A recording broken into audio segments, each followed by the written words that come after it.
welcome to another episode of the MMA Lockcast. I'm your host, Manpreet, aka MMA Lock of the Night, your boy on social media at MMALOTN, and the architect behind the MMA Fight Archive, ensuring you leave no stone unturned for these upcoming MMA events.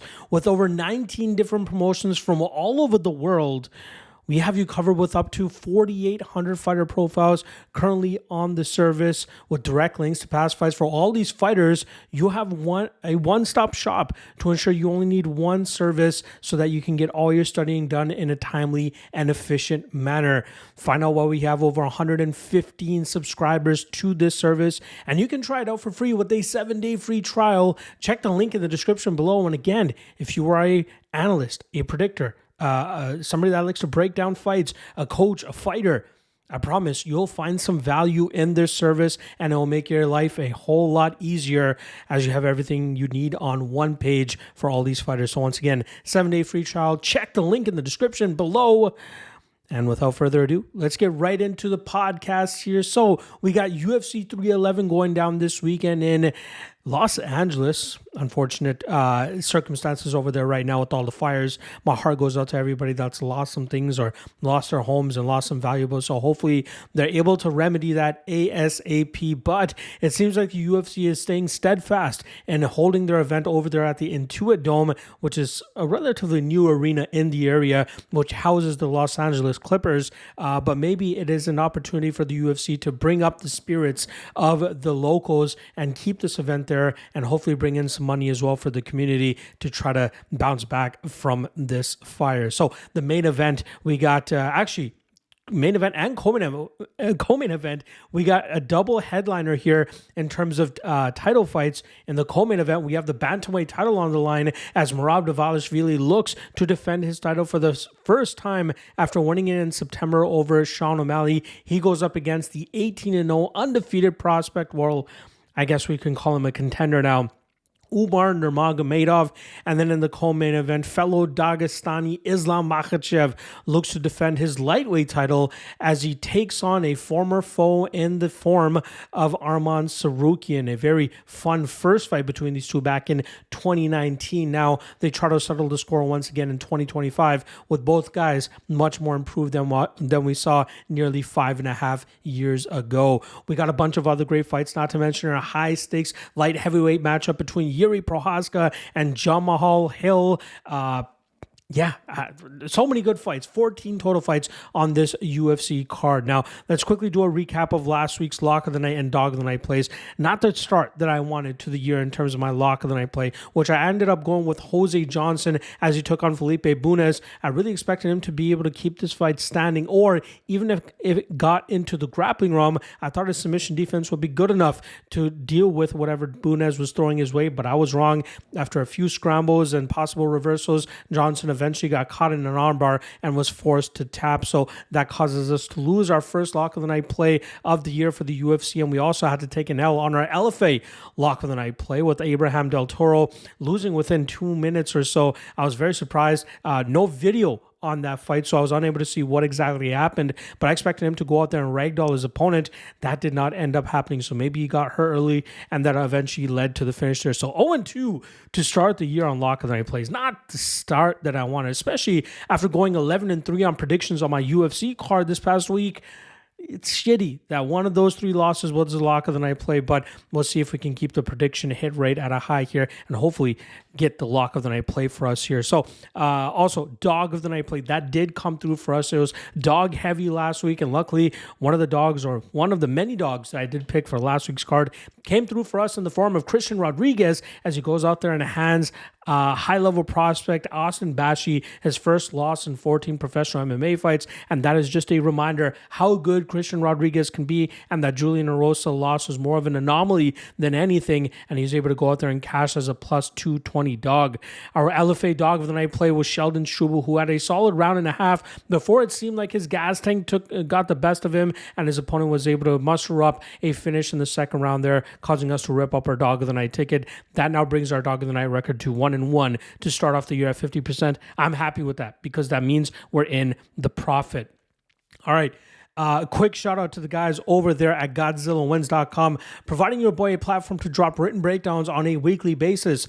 On Thursdays, we drop our main event breakdown, and then on Friday, we drop the top 3 moneyline spots, which we were able to be profitable last week with. So if you want to check that out, GodzillaWins.com, not just for the UFC, but they got you covered for all the other great sports, not to mention the NFL getting into their playoff mode as well. We got you fully covered on GodzillaWins.com. So without further ado, we got a solid 14 fight card lined up here going down at the Intuit Dome in LA. So let's get right into this bad boy. First fight up in the flyweight division, we got Tagir Ulanbekov coming in at -300 as he goes up against Clayton Carpenter, who comes in at +250. We'll start off on the Ulanbekov side, who had no fights in 2024, although he was scheduled and preparing to fight Joshua Van in June. Unfortunately, he missed weight by 3.5 pounds and was unable to pass the medicals to actually step foot in the cage the next day. Thus, the last fight that he's had on his record was that dominating win he had over Cody Durden, taking the back in the first and second round, eventually locking up the rear naked choke in the second round. Even though he was unable to get under the chin of Durden, the squeeze on the jaw was too much for the American fighter, and he was forced to tap. We know exactly what to expect with this Dagestani fighter, who is a training partner of Islam Makhachev, who will be ending this card as Ulanbekov starts it off. And we know he wants to get fights to the ground. He's usually a very long and lanky fighter at this flyweight division, standing at 5'7" and a 70-inch reach. We know what he brings to the table. Wrestling, scrambling, good submission game as well. His striking is slowly catching up to the rest of it, but if he can establish his wrestling, more often than not, he's going to get his hand raised. He's going up against a tough prospect here in Clayton Carpenter, who trains out of the MMA lab down there in Arizona. And last time we saw him in October, he put on a dominating performance against Lucas Hocha, who had an impressive, I believe, 18-1 record going into that matchup. Carpenter put him through the ringer with the wrestling, busted him up with some nasty elbows, and eventually got the rear naked choke finish in the second round of that fight after I believe Lucas Hocha went out cold in that fight, or that with that submission, which led to Carpenter end up getting his hand raised there. It's unfortunate that Carpenter has not remained super active after getting signed from the Contender Series in August 2022, only competing once in 2023 and 2024, but there is some signs of encouragement here, considering that Carpenter last fought in October, and now here he is jumping about 2 or 3 months after that. And hopefully this is a sign of things to come in terms of being a little bit more active. Wrestling is the name of the game for Carpenter, with his striking being a lot more power-based explosivity, so that he can eventually close the distance and look to get fights to the ground. Now, this is a fun matchup between a guy that's already established himself inside the UFC with Ulanbekov and a guy in Carpenter who's still trying to figure out where he lies in this flyweight division, whether he deserves to be ranked or if he still needs a little bit more sharpening. Considering how good Carpenter has looked throughout his career, it's tough to tell whether he is ready for the step up in competition he's getting with Ulanbekov. It's unfortunate in the pro career of Carpenter, we haven't really seen him face somebody that's going to present as much of a wrestling onslaught as we'll see from Ulanbekov this weekend. Will Carpenter be able to create scrambles or reversals, or his takedown defense hold up enough that Ulanbekov can't get anything off from that top position? Or will he succumb to that pressure and allow Ulanbekov to do exactly what he does? It's tough to really say how this fight will go, which is why I can't really have too much confidence on the chalky spot on Ulanbekov. On paper, sure, he should go out there and do what he does, but Carpenter could be one of these super bright prospects that's very promising, and this fight could be his coming out party. So I would not wager too much on this fight. I personally cannot muster up the confidence on the Tagir side, but I still will pick him to win this matchup based on his strength of schedule, experience advantage, and obviously the Dagestani wrestling is very hard to overcome for a lot of these fighters, and maybe this is a wake-up call for Clayton Carpenter as well. So I'd keep my eye on this very closely to see how we can bet these guys moving forward and where Carpenter is at in this spot in his career, but I'm going to go Ulanbekov and Ulanbekov by decision. Next up, we got a bantamweight matchup here between Ricky Turcios, who comes in at +215, taking on Bernardo Sopaj, who comes in at -255. Now, there has actually been some action that came in on Turcios over the last couple of days, because when I studied this matchup, or, dusted up on the matchup, since it is rebooking from a fight that was supposed to take place back in November, Sopaj was actually up at about minus 335. So Turcios, the veteran, taking some action here, and a lot of people believing that he can pull off the upset. Last time around, he came up short against Raul Rosas Jr., where he showcased some good defense in that first round, but eventually succumbed to the pace, pressure, and submission game of Rosas, as Rosas was able to get the tap later on in that matchup. Turcios is a guy that's very unorthodox, but also very active, although a lot of his offense can be empty at times. And there's that famous fight that he had against Ayman Zahabi, where he went, I believe 12% on his strikes, and he threw over 200 strikes or something like that. Absolutely crazy performance, in the worst way possible, though. Very active, but not effective whatsoever. Again, very unorthodox, has a great gas tank, has some very slimy and slick grappling as well that could cause a lot of trouble for his opponents. Some solid wins under his belt already, even that win that he had over Brady Heastand to win the Ultimate Fighter. But again, I think there is a cap in terms of the ceiling of what his potential could have, especially at 31 years old. Now, he's going up against Bernardo Sopaj, who had a tremendous debut on short notice against Vinicius Oliveira last year, and that was a fight where he was inches away from winning that fight, but ultimately was unable to close the deal, allowing Oliveira to rally back and late in that fight and eventually get the TKO finish himself. Sopaj is a very promising prospect out of the All-Star Sweden gym, and does a great job in terms of just putting the entire game together. He's very explosive with his striking. He's very slick as well, and his ground game is ever improving, which often sees him utilizing good top control, but also an ability to reverse sweep his opponents and get back to his feet. He's cross-trained between Goatshed and All-Stars, like I said, in Sweden, but much of his camp has been spent over there at All-Stars Gym in Sweden. This is a tough fight to be completely confident in, although I do find myself leaning to Sopaj. My gut tells me that it's a good thing that I have that confidence on Sopaj, but my head's just telling me to be a little bit skeptical. Obviously, guys that are as established in the UFC as Turcios already is, compared to Sopaj, who's trying to carve out a spot for himself on the roster. There is that hype on Sopaj, even though he came up short in his last matchup, and a lot of people are believing he's going to be able to translate that here against a very unorthodox fighter like Turcios. I still find myself on the side of Sopaj. I think it's going to come down to the more damaging shots that he ends up landing here, and even though the activity level might be in favor of Turcios, look for Sopaj to land cleaner shots and get more of a visible reaction from Turcios. Also, don't be surprised if Sopaj looks to take this fight to the ground and try to get some control time there, which will be very hard to accrue, but at least changing up the game here will cause Turcios some issues. So I'm going to go Sopaj here. I'm going to go Sopaj by decision. Moderately confident here. Again, I wish I was a little bit more confident like I was when they originally fought, or originally scheduled to fight, but I still believe Sopaj ends up winning this matchup by decision.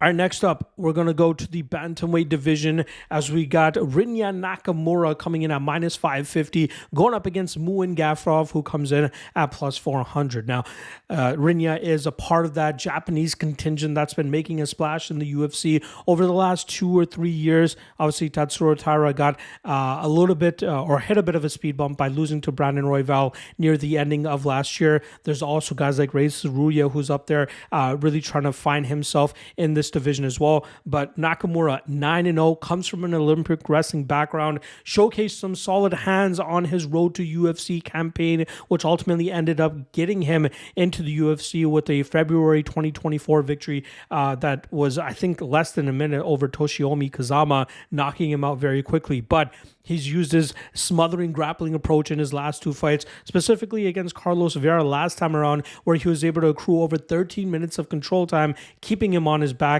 and just doing what he does best. Nakamura is obviously very good with his cardio as well, so that he can go a full 15 minutes implementing that cardio or that wrestling heavy approach so that it can be effective and always stay in an offensive position. His striking is coming along, but it's impressive to see the amount of power that he's able to generate with the explosivity and his ability to blitz that pocket and land some big shots on his opponent. He's 29 years old, clearly coming into his prime. Now it's all about taking those steps up in competition to see how far he can really take this thing. He's going up against Gafurov, who was able to implement a solid game plan around Kyung Ho Kang last time around. And although the scorecards read 30-27 all around, it was a little bit more competitive than those scorecards actually make it sound. Prior to that, Gafurov came up short against two guys in John Castaneda and Said Nurmagomedov, the first of which he was unable to get to his wrestling game and ended up getting beat up on the feet. And then in the second fight, it went for a desperation takedown from jump and got caught in a guillotine by Nurmagomedov, who was able to get the quick tap there.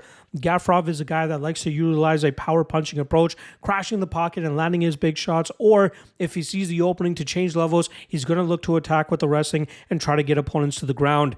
I believe seeing his performance against Chad and Helliger on the Contender Series a few years back kind of shows, what his ceiling is. If he can't get takedowns in fights where he's the inferior striker, he's usually going to get touched up on the feet, especially against a guy, like I said, who could stop the takedowns. And here he's going up against Rinya Nakamura, who will clearly have the wrestling advantage in this matchup. And I also believe Nakamura has the cardio advantage, which will allow him to kind of dictate the pace where this fight takes place as well. And that will allow him to just, get the clinch going, get the takedowns going. Gafurov might be able to have some success in terms of stopping a few of the takedowns or working back to his feet, but I have no doubt that Nakamura will slowly wear down Gafurov and really control this matchup, leading to him eventually winning this fight on the scorecards. But we do need to be concerned a little bit about the Gafurov power that's coming back his way, and Gafurov to win by knockout at plus 900 is not a bad hedge if you find yourself overexposed on the Japanese fighter, but I still feel confident that Nakamura can go out there and do what he's done in the UFC thus far, and that's completely shut his opponents down. All right, let's move along here, sticking with the bantamweight division, but changing genders. We're going to be going over to Karol Rosa, coming in at minus 250 in this bantamweight matchup, going up against Eileen Perez, who comes in at plus 210. Now, we'll start off on the Karol Rosa side, who, after going 4-0 to start her UFC career, has been exchanging wins and losses over her last 6 fights, going 3-3, and most recently coming off one of the more dominating performances we've ever seen from her. She swept Paniki Zad on the scorecards, showcased a very stellar striking approach, utilizing those leg kicks that were very effective against Irene Aldana, but she fell off in terms of her confidence and efficiency against Aldana in the second and third rounds, leading to that loss. But against Paniki Zad, she only got stronger. She started to mix it up with the elbows and landed some nasty shots that really bloodied the Swedish fighter, which eventually led to Rosa winning that fight on the scorecards. She's shown proficiency in almost every aspect of mixed martial arts. She can go out there and throw 200 strikes and win a pretty decisive judge's decision, or she can go out there and grind opponents out on the ground and have some good control from that top position. She's 30 years old now. She has 24 fights of experience under her. She's clearly getting better each time out. Now it's about building that consistency and putting together multiple wins, not just going back and forth. And I feel like, she is a fighter that could potentially crack that top 7 of the division. I believe she's top 8 right now. Let's see if she can actually get a little bit further here. And she's going to have to try to defeat Eileen Perez, who has won all of her fights since losing her UFC debut back in September of 2022. Perez is 4-0 now, grinding out 3 opponents, and then most recently putting on a very aggressive performance against Daria Zelezniakova, eventually submitting her in the first round of that fight. Perez makes no bones about what she wants to do when she gets in the cage. She wants to get her opponents to the ground, bully them with her strength, outmuscle them, and then just wear on them on the ground. In the striking realm, she leaves a lot to be desired, mainly throwing a lot of flashy kicks from distance to eventually open up that inevitable level change where she's able to get her opponents to the ground and outmuscle them. But if she's not able to grind opponents out or control them on the mat, she struggles on the feet immensely. But luckily for her, over her last 4 fights, she's been able to rely on that and get herself out of bad situations. Now, going up against somebody like Karol Rosa, I don't know if she'll have the benefit of doing that here. The only qualm I have here with Rosa is sometimes she lacks urgency, which has led to a few of the losses that she's had in recent years. If she can pick it up, just as she showed in the Paniki Zad fight, if she can stop some of the takedowns or quickly work back to her feet, she's going to have a significant striking advantage over Perez, whether it's utilizing her calf kicking approach or putting combinations together with her hands. I think she can really stifle stifle and frustrate Perez and cause her to make a lot of mistakes that could lead to some potential finishing opportunities for the Brazilian fighter. I do like Rosa here. The only thing keeping me from having a little bit more confidence, sir, like I said, is that lack of urgency at times. But the spot that's kind of catching my eye is the KO prop at plus 1,200. Now, she's only had 4 wins by knockout in 18 victories. But given how much of a striking advantage she should have in this matchup, if she can torch that lead leg of Perez, it could open up the rest of her game, which could potentially lead to a finish as Perez gets frustrated, starts to slow down, and possibly gives up some of these positions. So I like Rosa here. I might take a sprinkle on her KO prop. My official prediction is going to be a Rosa by decision, as she is more of a decision machine than anything. But given the stylistic clash here, I can't help but even entertain the thought a little bit of the KO prop on the Brazilian side. So give me a Rosa by decision. All right. Next up, we're going to go to the middleweight division here, where we got Zachary Reese coming in at plus 180, going up against Azamat Bekoev coming in at minus 210. Now, Zachary Reese was successful in his last matchup against Jose Medina, which was the first fight in his pro career that actually saw the second round, and he was able to actually keep that barrage of damage on Medina, eventually winning that fight on the scorecards. Prior to that, he quickly got rid of Julian Marquez, but it just goes to show how much of a finisher this guy really is. I believe prior to his last fight, he had only been past the 2-minute mark once in his pro career. That just goes to show this guy goes out there, either gets it done quickly or goes out on his shield, as we only saw that one time against Cody Brundage. I believe that was a slam KO as well, if I'm not mistaken. Regardless, very strong, very powerful, very explosive, very dangerous as well in terms of when he puts his power on his opponents. And once he gets that front choke position as well, he has a very nasty squeeze. But all of that is very much in that first round, right? If he can face somebody that can go into deeper water and won't just kind of roll over and allow him to get some positions, that's where we're going to start to see Reese start to crack a little bit. And if he can't get those early finishes, things could start to go sour for him, especially at this UFC level. He's going up against Azamat Bekoev, who actually is the LFA middleweight champion. Now, Bekoev, originally in the LFA was putting on some very unentertaining, uninspiring performances, grinding opponents out with his wrestling and not really getting off on too much damage in that top position. But luckily, he was able to get a beautiful knockout victory in June when he defended his LFA title, and I believe that really put him on the UFC's radar. Surprising he didn't get a shot on the Contender Series, but he completely has to forego that now and gets right into the UFC with this short notice opportunity. He's very strong with his wrestling, is building the confidence in the power in his hands, and joining the guys over there at American Top Team, he's starting to round out a little bit more of a process with his striking to eventually open up the takedowns if that's what he needs to get to it. He's enjoying the kicking game, which is something that he can implement here against Reese to try to take off some of the power, but it's really his wrestling that makes him dominant and as successful as he has been. He's 18-3, has had a ton of success on the regional scene. He's fought some very high-level competition, and not often do we see guys join the UFC with as much experience and strength of schedule as Bekoev, and I think that's going to help him, especially in these first few fights in the UFC. I like him here against Reese. I know he was up at about minus 400 when the line opened, and there's been a ton of action on Reese, which has brought Bekoev down to minus 210, but I think Bekoev can stay safe enough early here, really wear on Reese, and I think he actually ends up taking this the full 15 minutes and wins it on the scorecards.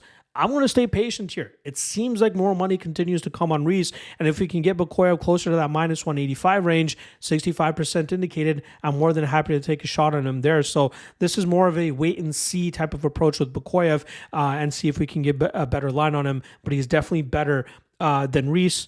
Just needs to stay safe early if he hopes to secure a victory in this matchup. All right, next up, lightweights going at it here as we have Grant Dawson coming in at minus 255, going up against Carlos Diego Ferreira. I believe he's just going by Diego Ferreira now, but he comes in at plus 215. Now, we'll start off on the Grant Dawson side of things, who has a tremendous 22-2-1 record. Unfortunately, that one draw and one UFC loss has come at opportune moments for him when he was really getting in to the contendership in the lightweight division.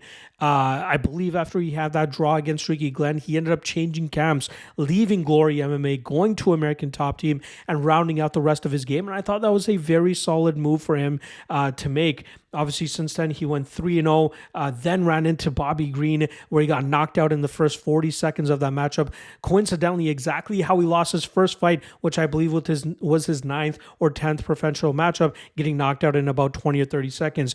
If he can just rein in that striking defense early on in matchups, he usually goes out there and wins most of his fights. His wrestling is high level. His control is high level. His scrambling is elite. His submission defense is even better.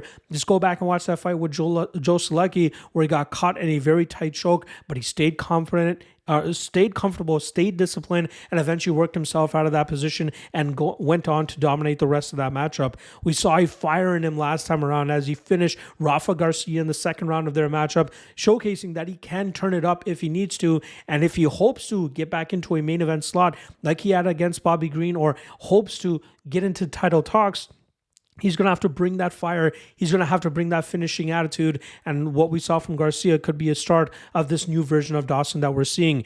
He goes up against Diego Ferreira, who had a very tumultuous 2021 where he went 0-3 against all of his opponents, being finished in 2 of them as well. But he has managed to bounce back, returning in 2023, finishing Michael Johnson after a slow start in the first round, and then going on and finishing Mateusz Rombeski after another slow start in round 1, but luckily picking it up in rounds 2 and 3 as Rombeski started to slow down, leading to Ferreira getting the finish in the last 30 seconds of that matchup. Ferreira is an absolute veteran. He turns 40 years old on the day of this fight, and it has very solid punching power if he needs it. He has a very solid wrestling game if he relies or needs to rely on that as well. But I really think the decline in his career is around the corner, and this will be a big fight to tell whether he has maybe another year or 2 fighting at a high pace, or if, the Grant Dawson level is going to be too much for him.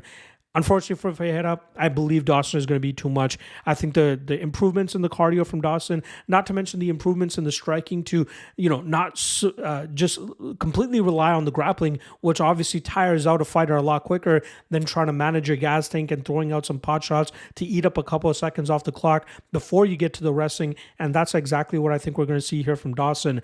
Look for him to target the lead leg of Ferreira a little bit from distance, and then eventually open up those takedown opportunities. We know he has good enough submission defense to not get caught in anything by Ferreira, and we know with Ferreira, if he starts coming up short in some of his defensive grappling scenarios, that's where he slowly starts to break and slowly starts giving up those positions, and that's where I think Dawson will start to cruise in this matchup in the second or third rounds. Ferreira usually starts slow, but if Dawson can keep him on his back and get back to it in the second round, I think he'll be able to open up plenty of dominant positions for himself that could lead to a finish, whether it comes by TKO or submission. I'm thinking TKO, but I do think that this is a coming out party for Dawson going up against a very tough Diego Ferreira. Give me Dawson, and Dawson inside the distance. All right, moving over to the lightweight division here. We're going to go with Bogdan Guskov coming in at -300, taking on short notice UFC debutant Billy Elekana, who comes in at +250. Now, I'll start off on the Guskov side, who did lose his first UFC matchup, coming in against Volkan Oezdemir and getting submitted in that fight. That was a very bad look for Guskov, considering that was the first submission win in Oezdemir's career, and that guy is mainly known as a striker, but he broke Guskov down and eventually opened up that rear naked choke where he was eventually able to get the tap. But Guskov has bounced back with back-to-back knockout victories over Zach Paunga and Ryan Spann. In that Ryan Spann fight, we did see his grappling get exposed once again early, but he did a good enough job in terms of staying responsible defensively, especially with the submissions that Spann was trying to attempt. And then from there, we know with Spann, if he can't get that early finish, usually he starts to fall off in terms of productivity and just being technical. And that's where Guskov was able to start walking him down, land some big shots, and eventually get the TKO finish. Guskov has some big power. Guskov is a guy that likes to march his opponents down and just throw wide winging hooks. Maybe not super technical, but very dangerous, especially if he's able to connect on any part of the head of his opponent. But we have seen some issues in terms of the technical striking when he fights superior strikers. We've seen some issue in terms of his grappling as well. And that's why I'm kind of surprised why he's all the way up here at -300. Billy Elekana, I get it. Short notice, UFC debutant. But this is a guy that's come on my radar over the last 2 years. Originally, for the PFL Challenger Series, where he did a great job in terms of stopping the takedown of his opponents and battering him on the feet. Then he goes out there, has a much closer fight against Charlie Campbell than he should have, or Chuck Campbell, I believe the kid's name was. Charlie or Chuck. I know there's a UFC fighter, but also Chuck Campbell, the guy from the regional scene. Made that a little bit closer than it should have, but he still managed to get his hand raised. And then last time around, knocking out a 4-0 prospect with a nasty head kick. Elekana is very slick and much of a sniper from that striking range from the outside, and usually does a good job in terms of utilizing his height and reach to keep opponents at bay. He's very sharp with those strikes down the pipe, very quick and very accurate with his targets, and I think that could be very beneficial for him here against Guskov, who's going to be looking to march him down and land some big shots. If Elekana can counter him effectively, showcase that pinpoint accuracy and that stinging power, that could eventually lead to Elekana actually landing some big shots here on Guskov and potentially putting him away. Something else that kind of intrigues me here with Elekana. He trains out of Las Vegas, but not with the main gyms that we've come to know. Extreme Couture, Syndicate MMA, hasn't really been training with those guys a lot, but he does spend a lot of times at BJJ gyms inside the Las Vegas area, which often sees, guys like Ilir Latifi and Alexander Volkov and a bunch of other guys, Honey Marks, a few of the other names escaping me, but he's been training with some high-level guys in BJJ gyms, so you have to wonder how much improvements he's been making in his submission game, and that could be something he might look to exploit here against Guskov, who's shown some pretty poor grappling defense in the past. Plus 1,100 for Elekana to win by submission is not a bad shot to take here, even if you want to take him straight up at plus 250. I think he is a superior fighter. My concern lays with this being a little bit short notice, but if he can stay safe enough and this turns out to be a striking battle, I believe Elekana is a sharper striker of the two, and if he can evade that early power from Guskov, I think he can land the better strikes and eventually find a big counter shot to put Guskov away. So give me Elekana by knockout. I'm going to say inside the distance because that submission prop, again, it could be a sneaky one considering the type of training that he's been getting in recent years. All right. Next up, Jailton Almeida coming in at minus 500 for this heavyweight matchup, going up against Sergey Spivac, who comes in at plus 375. Now, starting off on the Jailton Almeida side, he was able to successfully bounce back from the first loss of his UFC career at the hands of Curtis Blades, but last time we saw him go up against Alexander Romanov, completely bully him to the mat with the beautiful body lock trip takedown, and eventually work to the back and eventually get that rear naked choke. Almeida is an absolute monster when he can get a hold of his opponents. Still wondering how he was unable to finish Derek Lewis over the course of 25 minutes, but he did manage to showcase his dominance once against Romanov. I think that Romanov fight may have been a sign that he's trying to figure out ways to diversify his takedown approach. Obviously, him just going for desperation takedowns up against the cage against Curtis Blades and ended up biting him in the ass. So maybe incorporating some trip takedowns, some body locks, maybe some throws as well could allow him to get these positions where he can go to work and absolutely dominate his opponents from that top position, which has made him so feared in the UFC as he was coming up after being signed through the Contender Series. He goes up against Sergey Spivac, who also bounced back from a loss 2 fights ago at the hands of Tsarukyan, who stopped all of his takedowns and absolutely pieced him up on the feet and eventually finished him in the second round. Spivac was able to go up against former foe Marcin Tybura in a main event slot. I believe that was back in October. And Spivac almost invited the takedown from Tybura because that is exactly how Tybura beat him last time, grinding him out over 15 minutes. But Spivac clearly improved his jiu-jitsu off of his back because he immediately threw up an armbar that caught Tybura off guard, and he was able to get the tap there all within about 2 minutes or so. Spivac normally is the guy on top, utilizing his wrestling, bullying his opponents to the mat or up against the cage and just outworking them, outpacing them, and either going to the scorecards or finding those positions to find the TKO or get a submission victory as well. He's improving. It's obvious, even from that last fight against Marcin Tybura. But I think he's really up against it here against Almeida. Even though Spivac will have the size advantage, we've continuously seen Almeida go up against guys that are bigger or thicker than him, but he's still able to get the spots because of how strong he is and still work to those positions that make it so hard for his opponents to get out of them.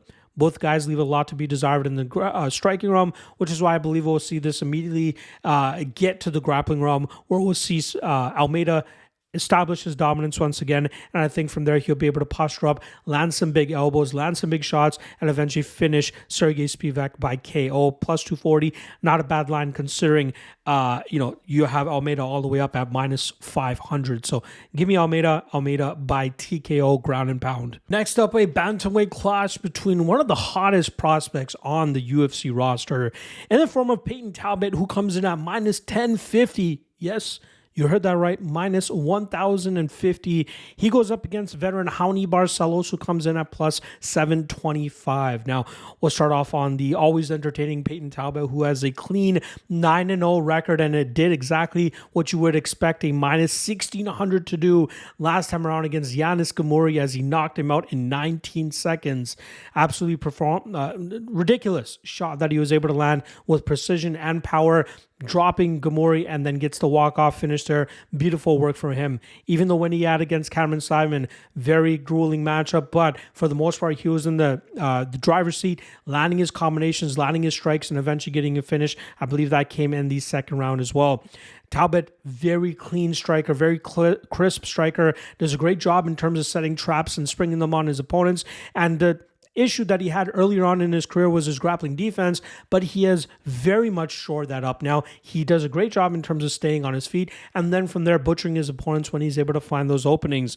With a 70-inch reach and a 5'10 frame at bantamweight, he's usually on the longer side of things, and that allows him to just operate at a distance that not a lot of opponents are able to catch him at. Very promising, very, very promising. It's not all about, at 26 years old, finding how good he is right now and whether he can continue winning these fights as he continues to take steps up in competition. He goes up against Raoni Barcelos, who was one of my favorite fighters over the last couple of years, a guy that I really felt was underachieving throughout his career, and then a few losses, Victor Henry, Umar Nurmagomedov, and Kyler Phillips over his last 5 fights. He's kind of showing that he's starting to slow down, kind of showing that the 37-year-old age and all the fights that he has are starting to catch up to him as well, and specifically his speed. Now, normally he's a guy that showcases nasty Muay Thai, great leg kicks, and a very solid wrestling game, as I believe he was a part of the Brazilian national wrestling team, so he can do it all.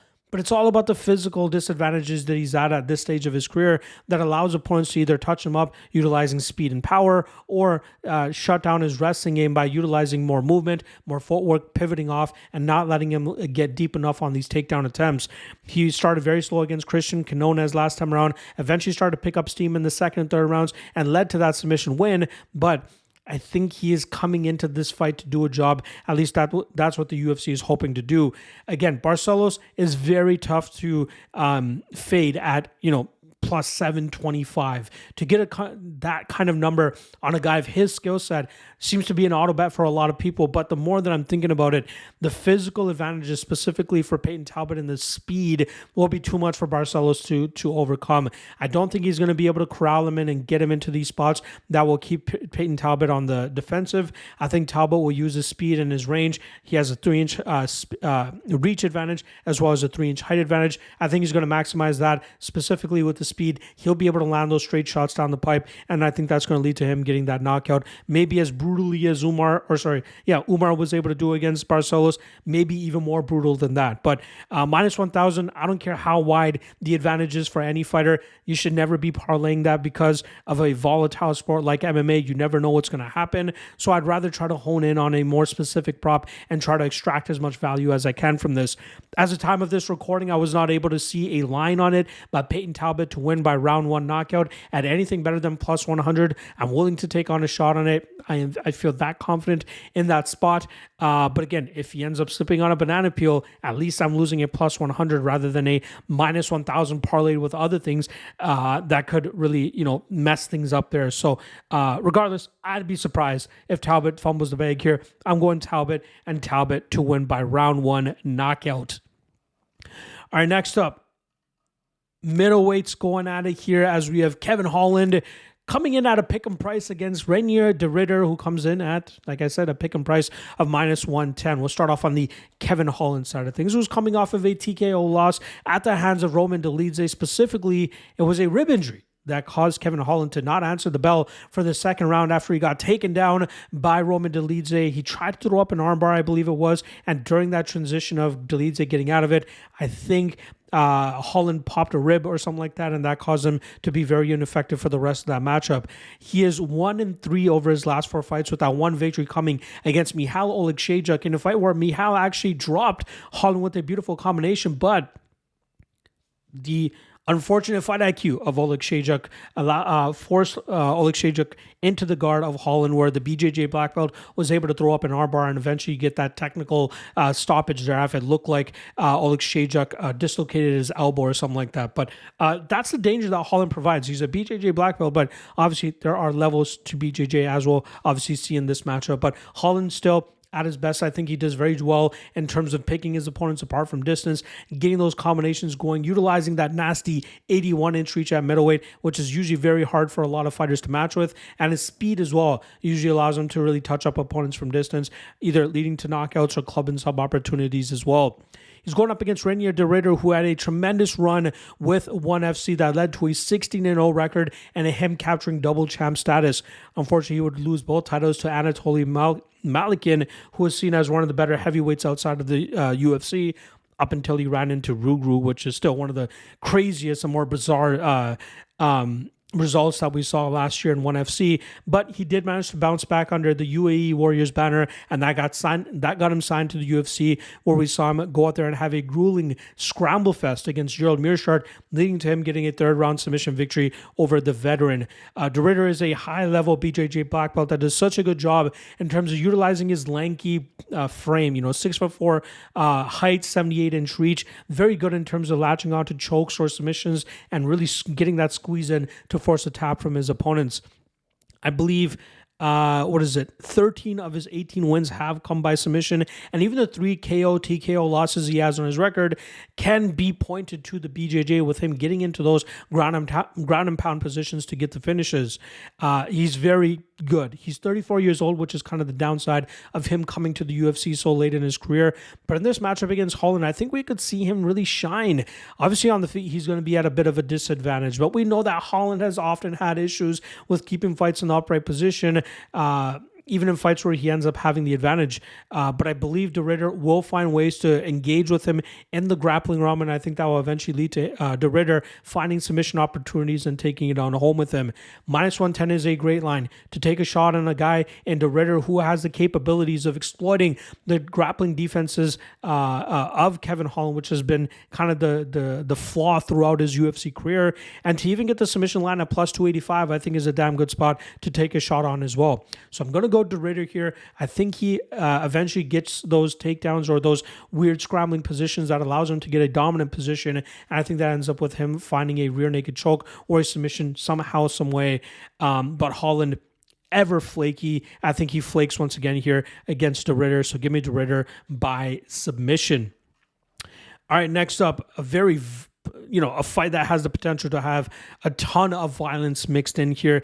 Like I said, in the lightweight division, we got Beneil Dariush coming in at +150, going up against Renato Money Moicano, who comes in at -175.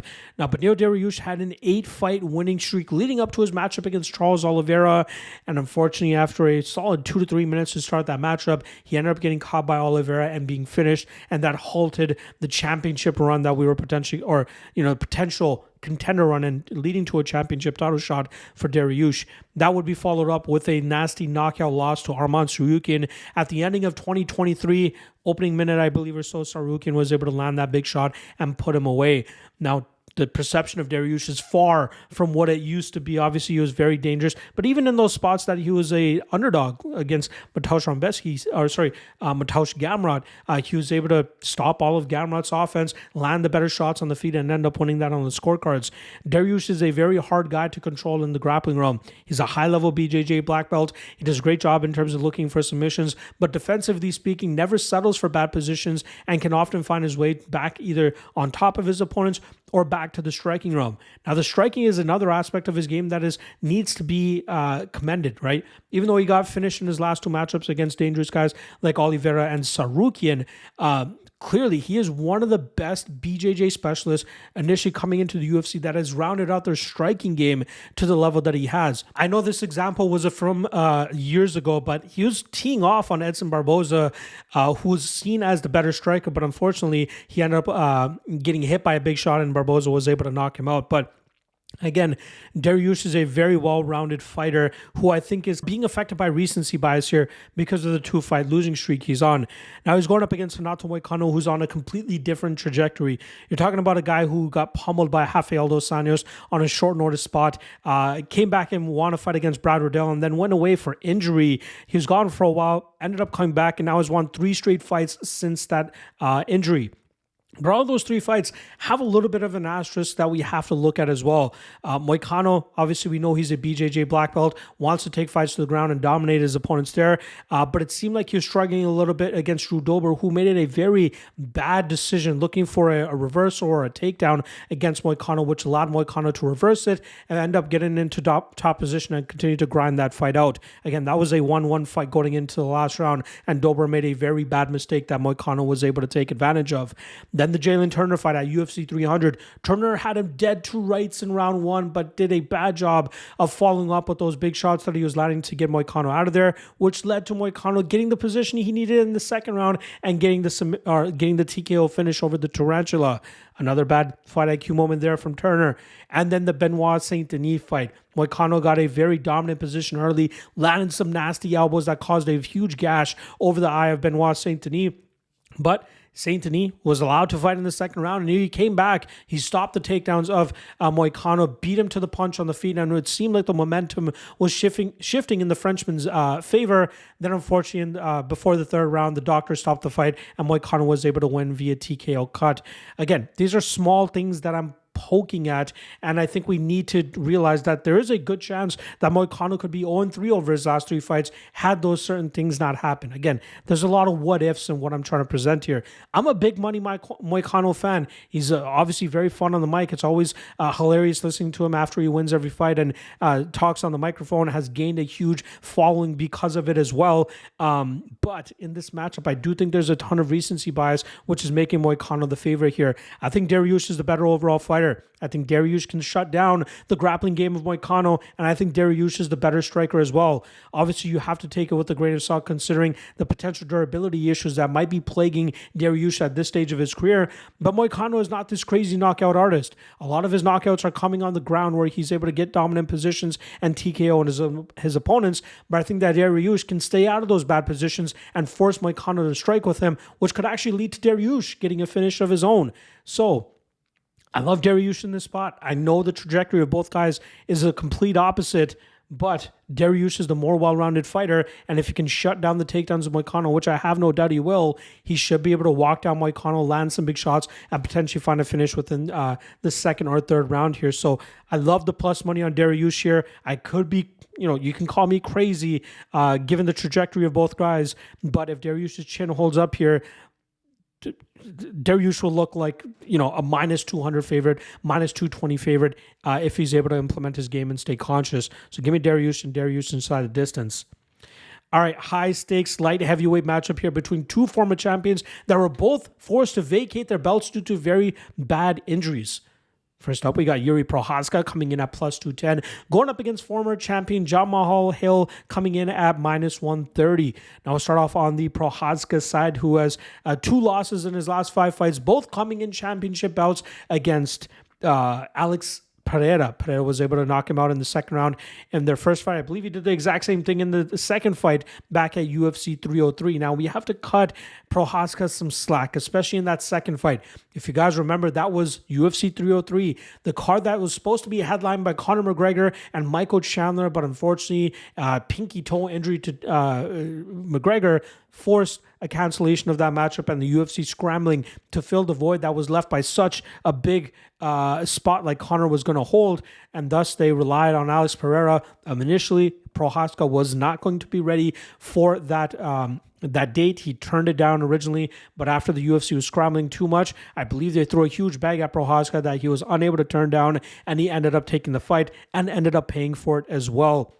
Now, seems like he has solid time to recover, recuperate, and train for this next obstacle that is in front of him 6-7 months after that loss to Alex Ferreira. And I think he still has what it takes to eventually find himself in a title fight once again. What makes him so dangerous is the chaos that he presents in his fights. He's wild, he's reckless, but if his durability holds up, which it seems it does unless he fights somebody like Alex Pereira, he can walk through most of the shots that his opponents throw at him and then eventually break them with that forward pressure and with that just nasty power that he brings to the table. And his 36 professional fights, he has only seen the scorecards twice, which just goes to show how aggressive and entertaining his fighting style can be. Now he's going up against Jamal Hill. I'm just going to go with Jamal Hill. I know a lot of people like to pronounce the H in the middle of his first name, but we're going to go Jamal.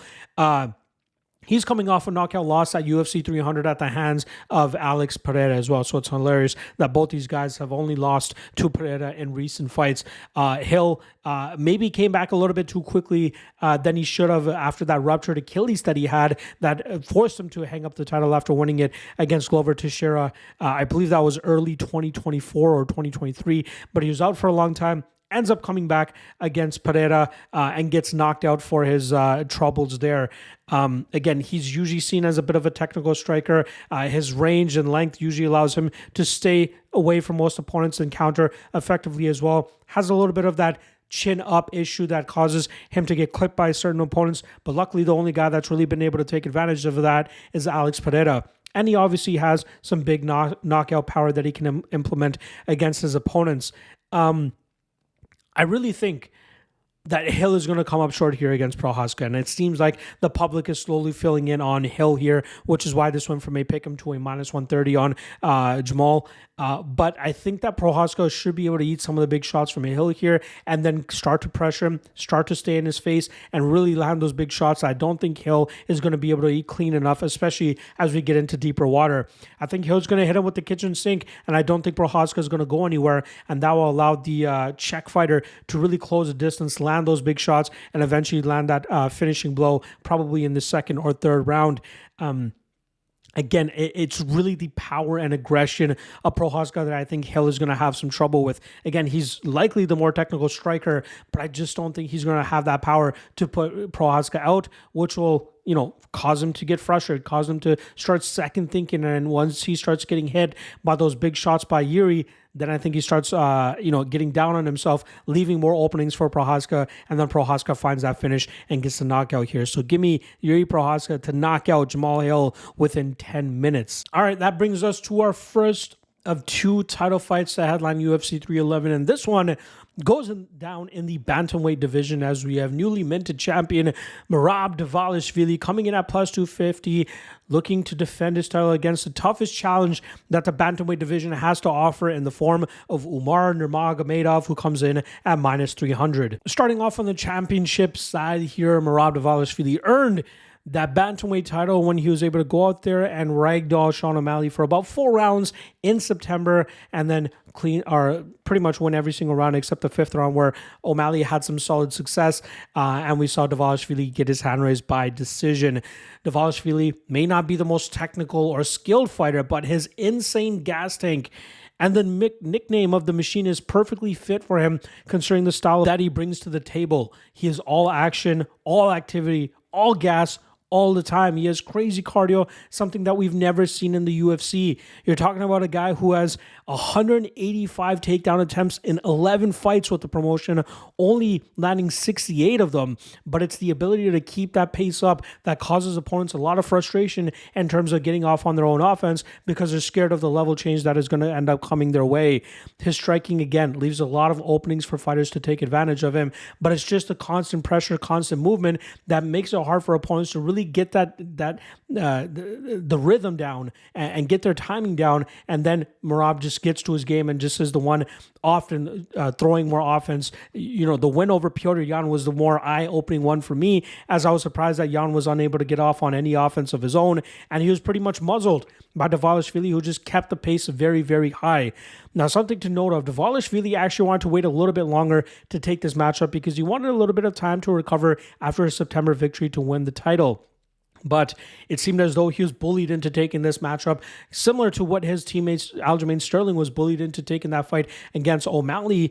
So that might be something to consider here, that Dvalishvili did not get the time that he needed to recoup, recover, and prepare for the toughest challenge of his career. Now he's going up against Umar Nurmagomedov, who has an 18-0 perfect record, identical to his brother Usman Nurmagomedov, who is currently the lightweight champion over there in Bellator, I guess PFL now with Bellator shutting down. And he might end up being the better brother of the two here. Now, Umar, obviously, Dagestani, you can expect to have very strong wrestling and good top control, but it's a flashy striking game that has made him very effective and even produced nasty knockout victories like he had over Raoni Barcelos. But he does a great job in terms of mixing his striking behind his grappling and vice versa, so that he can be very effective and always dictating the pace of his matchups. He had a little bit of a slow start against Corey Sanding, but eventually picked it up in the last 4 rounds of the main event back in August, and that led to him getting his hand raised on the scorecards. He's very talented, and he's 29 years old, clearly in his prime, and I think this is a spectacular matchup against Merab Dvalishvili. I do believe that Nurmagomedov is more than worthy of that minus 300 price tag, even with everything we've seen from Dvalishvili up until this point. I think Nurmagomedov is the better scrambler. I think he's the far better striker. I think he has good enough cardio to keep up with the pace and activity level of Dvalishvili, and I think he'll be able to exploit the openings that we see from Dvalishvili, whether it's in the grappling or the striking realm, and that should lead to more legitimate damage and control from Nurmagomedov here. I don't think we'll see a lot of grappling control from Nurmagomedov, at least for the most part. I think the majority of his victory or the majority of the reason for his victory will come from the damage that he ends up landing. I think he ends up dropping Dvalishvili a few times. I don't know if he finishes him here, but I do think he ends up landing more, eye-pleasing scenarios throughout this matchup, specifically towards the judges, and that should lead to Nurmagomedov winning this matchup. Some people believe it might play out closer than the odds suggest. I believe that Nurmagomedov is the best bantamweight on the planet right now. Maybe Patchy Mix has something to say about that, but I think Nurmagomedov probably beats him as well. But I think Dvalishvili just leaves too many openings, and I believe Nurmagomedov will be able to do what a lot of people thought that Petr Yan will be able to do, and that's going to be stopping the takedowns, scrambling to better positions, and then landing the more effective damage in the striking realm. So giving Nurmagomedov by decision, and new bantamweight champion Umar Nurmagomedov. All right, that brings us to our lightweight championship title fight here, as we have Islam Makhachev looking to defend his title for the 4th time this weekend, as he comes in as a minus 370 favorite, rematching former foe Arman Tsarukyan, who comes in at plus 295. Now we'll start off on the Islam Makhachev side, who last went up against Dustin Poirier in June. I believe it was June. And it was a much tougher fight than a lot of people expected it to be. 2 judges actually had that fight 3-1 for Makhachev going into the 5th and final round, while 1 judge actually had it tied up. We saw a little bit better takedown defense and get-ups from Poirier, and obviously showcasing superior striking to Makhachev, but Makhachev eventually broke him down and landed a beautiful, I don't even know how to call that takedown, but it was a very off-balance trip that it seemed he landed on Poirier, which ended up causing that scramble that allowed Makhachev to get that Darce choke finish. And it seemed like there was a lot of exhaustion on the Poirier side of things as well. As if you look very closely at that Darce choke attempt, normally the Darce choke has the binding hand actually on the bicep of an opponent's, but Makhachev only had it on his forearm, but there was enough squeeze, enough of the positioning, and enough exhaustion on the side of Poirier that it caused the tap, allowing Makhachev to still get his hand raised that night. Wrestling. That's what's led to Makhachev being so successful throughout his career. That 1 loss coming at the hands of Adriano Martins way back earlier in his UFC career, but he's been nothing but flawless ever since, and being more dangerous each time, finishing most of his opponents either by submission or KO. His striking is very basic but very consistent. He throws straight shots down the pipe. Nothing, we don't have to worry about him being a huge knockout threat, but it allows his wrestling to flow very effortlessly behind that as well. Yeah, 33 years old, firmly in his prime. It's clear that his toughest challenge at lightweight is going to come in the form of his opponent this week in Arman Tsarukyan. Now, Tsarukyan is on a 4-fight winning streak. He did drop a fight, I believe, in June of 2022 to Mateusz Gamrot, and that was a very close fight. A lot of people had it scored either way. It seemed like Tsarukyan was falling off in terms of effectiveness later on in that matchup, but he's clearly improving even since that fight. He was all about wrestling leading into his UFC debut against Islam Makhachev back in April of 2019, but he's clearly improving his striking, which has led to him finishing guys like Joaquin Silva and even Beneil Dariush, starching him in a minute. He has big power in his hands, and working with the guys at American Top Team, they're clearly working on that aspect of his game so that he can go out there and be more effective, especially if his wrestling is not working out for him. Now, talking about their first matchup, it was a lot closer than a 30-27. Both sides, on all scorecards, made it look for Makhachev. The first 2 rounds were very close, with Makhachev winning by, a solid, not a solid margin, but a slight margin. Tsarukyan was very active, shooting a ton of takedowns, but most of them were getting stuffed. He was not being held in very bad positions for long periods of time. He was able to scrabble out of those bad spots, find reversals, get back to his feet, and then get back to the pressure. And then in the third round, it seemed like he finally realized, okay, this is a matchup that I really was not ready for. This is a true huge step up in competition, and I'm going to have to work on the rest of my game whenever I end up facing this guy again, if I hope to come out victorious. And we saw him kind of break near the ending of that third round and allowing Makhachev to get some control time there. But Tsarukyan has clearly worked on his game all around. Big punching power, good wrestling, good scrambling, improved his cardio as well, I think. And I think that could allow him to make this more competitive than the odds actually indicate. I'm kind of surprised. I thought there would be more love for Tsarukyan out there to bring him around that plus 200 range, but it seems like a lot of people believe it's a foregone conclusion that Makhachev ends up winning this matchup. For me, it's the approach that Tsarukyan is going to look to take. Because in the first fight, he shot a lot of takedowns and Makhachev stuffed them pretty easily, or at least they had caused some scrambling opportunities. But is Tsarukyan going to look to utilize his grappling defensively and try to take advantage of the fact that he could have a power advantage with his hands? He has some big power there. He could find some openings. He could catch Makhachev off guard. Remember, Makhachev lone defeat coming by knockout against a Brazilian who is actually the training partner of Arman Tsarukyan, or was a former training partner of Tsarukyan at American Top Team. That could be a path to victory for Tsarukyan. Maybe he comes up and changes it all up on Makhachev here and just goes for a striking heavy approach, which can bear fruit for him as well. However, I still find it hard to completely go on the Tsarukyan side here. Maybe taking a little shot on him just because of the odds being a little bit out of whack, maybe worthy. But in terms of an actual prediction, I do have to go with Makhachev here. This guy is a winner. He knows how to win. He knows how to get the positions that he needs for his grappling to be effective. I don't think he gets a lot of control time early, but maybe he starts pulling away late here. And if he can stay away from the dangerous striking approach of Tsarukyan, if that's what Tsarukyan chooses to do, then Makhachev showcases another classic Makhachev performance. I can't be totally confident in the minus 370 on Makhachev. Again, he could make it look minus 370. I don't think he does. I think Tsarukyan puts up a much better fight. And again, seeing all the improvements that Tsarukyan has made over the last 5.5 years, I'm surprised that the line is not closer, especially considering also Tsarukyan was plus 240 the first time they fought. He's a bigger underdog now. It doesn't make sense to me because of the improvements that he's been making. He can make this even closer, and it all comes down to the approach that he ends up taking. So I know I'm blabbering on a little bit. This is a very, very fun fight. It should be a competitive matchup, which is why I don't think I'll bet on Makhachev. I might take a little bit of a sprinkle on Tsarukyan. But in terms of an official prediction, I think this goes the distance. That's probably what I feel most confident in. And I do think Makhachev ends up retaining his title here. I think his wrestling ends up being too much. I think he gets the positions he needs. I think Tsarukyan starts to slow a bit after all the scrambling that he's going to have to go through with Makhachev. And I think the Dagestani retains his title for the 4th time here. So, and still lightweight champion of the world, Islam Makhachev. All right, there you guys go. Full card breakdown for UFC 311. I apologize for the tardiness in terms of dropping this. I did have my in-laws in town all of last week up until Monday, and then I was finally able to get to the studying on Tuesday, and hence the late drop of the full card breakdown. I know a lot of you guys were waiting for it after such a spectacular prediction record on the first event of the UFC calendar year, so I hope to come through with some big spots for you guys here. And don't worry, all the other content will drop as normal this week. Top 3 lock of the night candidates, chalk or not, which seems to be getting a good buzz in the comment section. I'm glad you guys appreciate that one.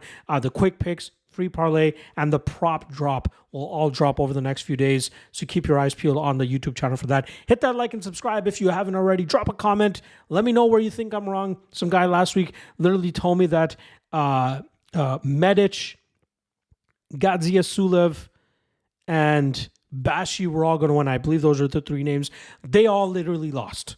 So it was kind of sweet to kind of rub it back in that guy's face. He's probably not going to come back to the YouTube channel. Maybe he does. If he does, I will accept an apology below. Just be open-minded. Even if I pick against the guy that you're thinking is going to win, or picked against a guy that you bet on, just be open-minded. Hear me out. You don't have to agree with what I say. Just hear me out. That's all. All right. I'll see you guys again later this evening as I drop the top 3 lock of the night candidates. See you guys then. Peace.